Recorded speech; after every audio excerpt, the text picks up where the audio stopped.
대출 문제 많죠. 사실 이제 정부가 계속해서 이제 대출을 이제 총량을 규제하고 억제기에 나섰는데 어제 통계 나온 거 보니까 또 더 늘었어요, 그죠? 네, 그렇습니다. 9월 이제 시중은행 가계 대출 증가폭이 6.5조 원인데 이제 전달인 8월보다 이제 6.1조 원보다 증가 규모가 이제 더 커졌죠. 네. 9월 증가액 기준으로 보면 역대 두 번째 수준인데요. 제2금융권까지 합치면 가계 대출은 7.8조가 늘어난 겁니다. 7월부터 이제 DSR 그 40% 규제 적용을 하고 있고 그렇죠. 8월에 제 원리금 상환 비율. 네.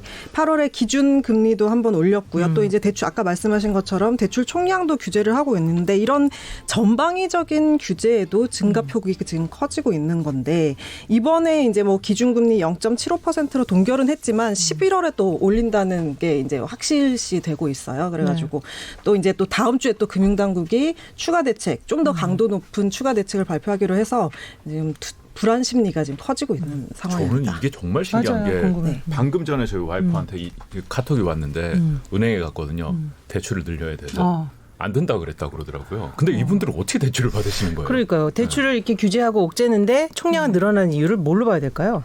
가계 대출을 이제 종류별로 보면 주택담보대출이 한 달 사이에 5.7조 원 늘었습니다. 아까 6.5조 원에서 네. 5.7조 원이 차지를 하고 있는 건데 그렇죠. 이게 이제 올라간 이유가 뭐 집값, 전세값 때문에 다 이거 빌리는 돈이잖아요. 네. 근데 결국 이 가계 대출 증가폭이 커진 건 부동산 공급 실패가 원인이다. 이렇게 볼 수가 있겠죠. 국내 경제학자들도 이것 때문에 이제 가계부채 위험 수준으로 올라섰다 이렇게 진단을 하고 있는데요. 한국경제학회에서 경제학자 28명 설문조사를 했어요. 그랬더니 일단 28명 다 한국 내 가계부채가 높은 수준이다 이렇게 얘기를 했고 그 원인에 대해서는 주택담보대출 같은 이 주거 관련 자금 수요 때문이라는 응답이 90%에 육박할 정도로 가장 많았습니다.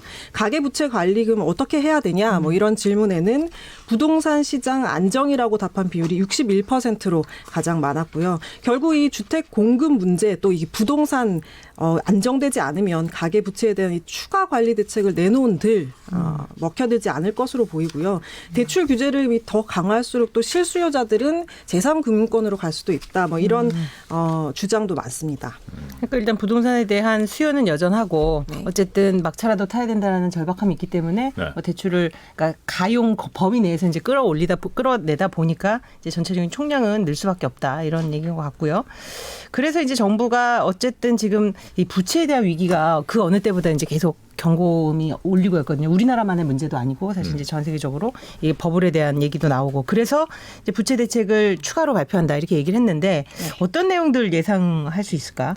네, 가계 대출 증가분 가운데 3분의 1 정도가 지금 전세 대출이기 때문에 이 전세 대출 또 약간 또 1차원적이잖아요. 이게 또 뭐 올라간다 그러면 딱 그거 규제를 하는데 그래서 이제 전세 대출 규제 또 추가가 죄송합니다. 될 것 같고요. 네.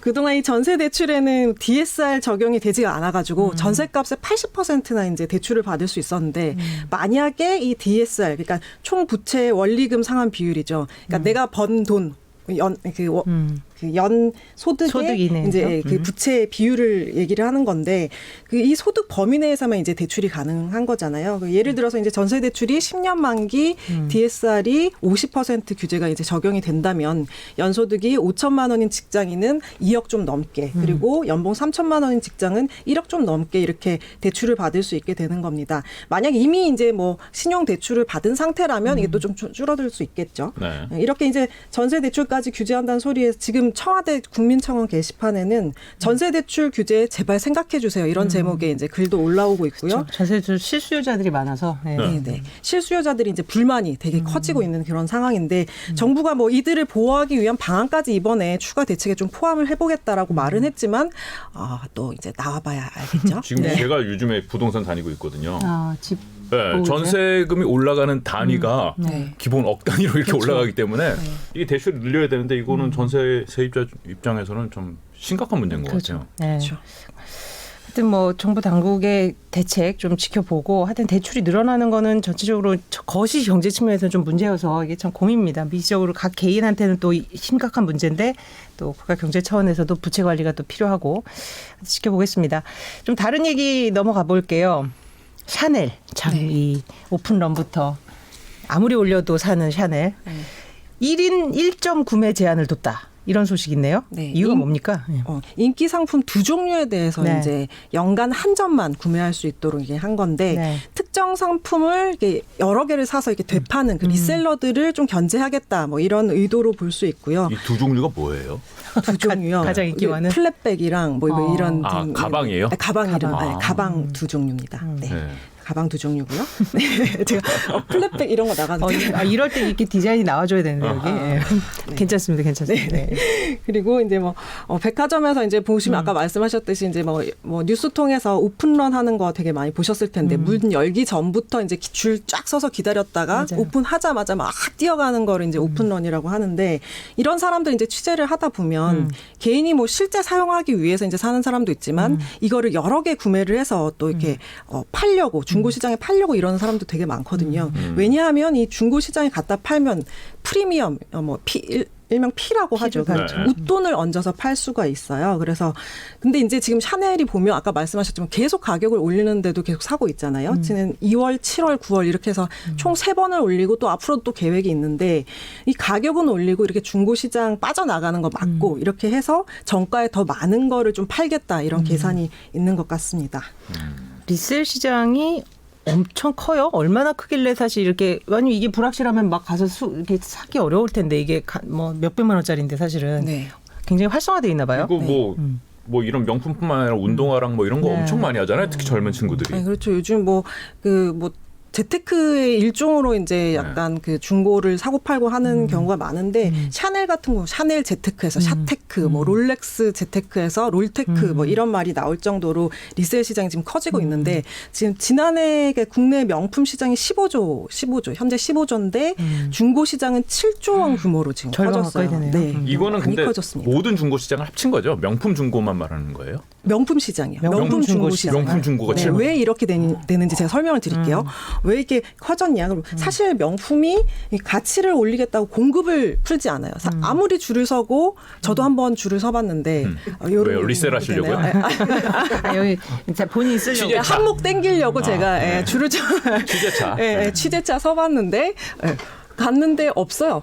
예, 무슨 3-4시간 번호표 뺏고 3-4시간 이렇게 기다리고 있어도 갔는데 없다 그러고 전화를 해서 미리 좀 알려줄 수 없냐 그래도 못 알려준대요. 그러니까 마냥 줄을 서야 되고 뭐 그런 뭐 갑질을 당해야 되는데 아무튼 뭐 그러다 이런 보니까 이제 리셀 시장으로 가서 진짜 필요한 사람은 산다는 거죠, 그죠? 그렇죠, 그렇죠. 이런 뭐 상품이 없는 경우가 허다하고 롤렉스 같은 경우는 어떤 말이 좀 유행하냐면 롤렉스 매장에는 그 공기만 판다 이런 우스갯소리가 막 나오는 정도인데 수량이 부족하니까 사는 사람들이 이제 더 목마르게 되죠. 마치 부동산 이 정책 같이. 네. 똑같네요. 네, 그렇죠. 그렇죠. 뭐 더 목마르게 되고 막 중고샵에 몰리게 되고 그래서 네. 중고 가격이 막 올라갑니다. 에르메스 같은 버킨백 같은 경우는 원래는 1,300만 원짜리인데 한 이 2-3배 정도 오르고 3배 가까이도 올라요. 제가 직접 중고 시장에 가서 그러니까 중고 취재를 가격이 했는데 더 비싼 거. 야, 이거 주식보다 괜찮네요. 네, 그래서 재테크, 오픈런 하는 샤테크 거지. 뭐 이런 게 나온다는 거예요. 3배가 올라요?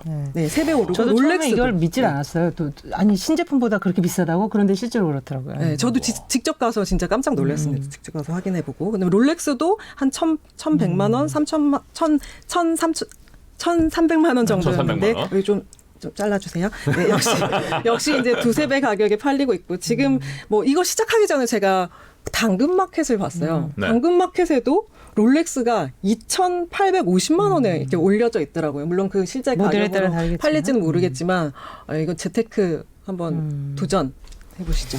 그러니까 이게 당근마켓, 그러니까 중고 플랫폼이 또 활성화되면서 그런 영향도 또 있는 것 같아요. 그죠? 옛날처럼 뭐 대충 중고 거래가 좀 불투명하고 좀 믿기 어렵고 이렇다기보다는 이제는 이제 신분을 밝히고 하니까. 이게 그러니까 공모주 받는 거잖아요. 아, 꼭 공모주를 받아야 되는 게 아니라 시장에 유통되는 거 사가지고 팔아도 이게 수익이 될 수 있겠는데요? 네, 그럼요. 2-3배나 오르니까요. 네. 이런 명품 얘기하다 보니까 이제 짝퉁 관련 통계도 요새 있던데 왜냐면 네. 명품이 생기면 당연히 이제 유명한 브랜드는 짝퉁이 나올 수밖에 없고. 네. 그 적발한 건수가 이제 4년 동안 1,800건 정도 되고요. 뭐 예상하셨겠지만 대부분 98%가 중국산. 오히려 이제 중국산 아닌 게 뭐냐라고 궁금해할 정도인데 뭐 일본, 홍콩 그 다음에 이제 뒤를 이었고 디자인이 이제 좀 어떤 게 가장 많이 베꼈을 거라고 생각해서 어떤 제품을? 샤넬, 루이비통. 아, 네. 네. 에루샤라는 말이 있잖아요. 그렇죠, 에르메스 우리 우리 국민이 사랑하는 국민? 네, 에루샤. 죄송합니다. 이렇게 얘기하면 또 큰일 나네요. 아니에요. 아, 에르메스, 루이비통, 샤넬 뭐 이렇게 앞글자를 따서 합성을 만들었는데 네. 이 가운데 루이비통이 짝퉁이 가장 많았고요. 그 다음에 이제 샤넬, 구찌, 에르메스 이런 순서대로 많았습니다. 그리고 2017년 이후에 이제 루이비통은 계속 1등을 하고 있고요. 주로 처음 들었어요. 중국에서. 저는 에루샤라는 단어. 에루샤가 이제 네. 굉장히 이쪽 또 이제 20, 30대 여성한테는 굉장히 일상 용어. 뭐 20, 30대뿐만 아니라 여성들은 알고는 있죠. 그만큼 이제 명품 사랑이 짙어지는데 어쨌든 명품은 그 우리가 아무리 원자재 가격이 올라도 가격 결정권을 갖고 있어서 네. 바로 그 소비자 가격에 반영할 수 있어서 그러다 보니까 이제 이런 명품 브랜드의 주가도 계속해서 좋은 것도 뭐 그런 영향이 아닐까 생각을 해봅니다. 오늘 한지원 기자 재미있는 소식 업데이트된 소식 감사하고요. 또 다음 주에 뵙겠습니다. 감사합니다. 잘 들었습니다.